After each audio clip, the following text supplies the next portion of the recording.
Bunso Migs Malino may magandang regalo na natanggap. Ano ito ating alamin?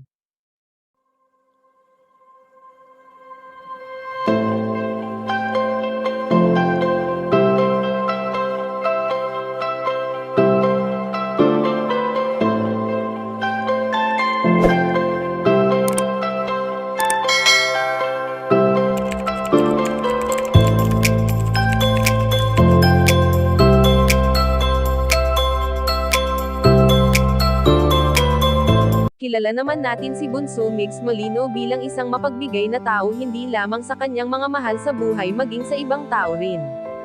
Sa ginagawang ito ng binata ay sadyang saya ang kanyang nararamdaman, dahil noon pa man ay pangarap niya na ito ang makapagbigay ligaya sa kanyang kapwa.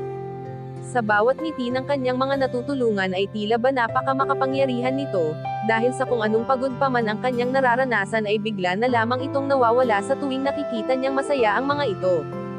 Hindi naman lingid sa ating kaalaman na sobrang busy ngayon ni Bunso Migs Malino sa kanyang mga ganap sa buhay, ngunit naglalaan pa rin ito ng oras at panahon sa kung ano talaga ang nais niya at ito nga ay ang makatulong sa mga nangangailangan.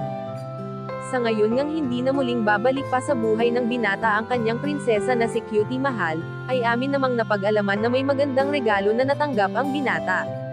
Ang pagkakaroon ng maayos at kumpletong pamilya ay sobrang blessings na para kay Bunso Migs Malino at ang pagdating pa ni Baby Chaos sa kanyang buhay ay talagang saya ang bigay nito sa kanya.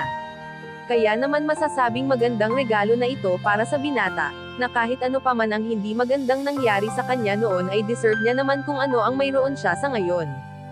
Kayo mga kachika, anong masasabi niyo dito? Please leave the comment and don't forget to subscribe.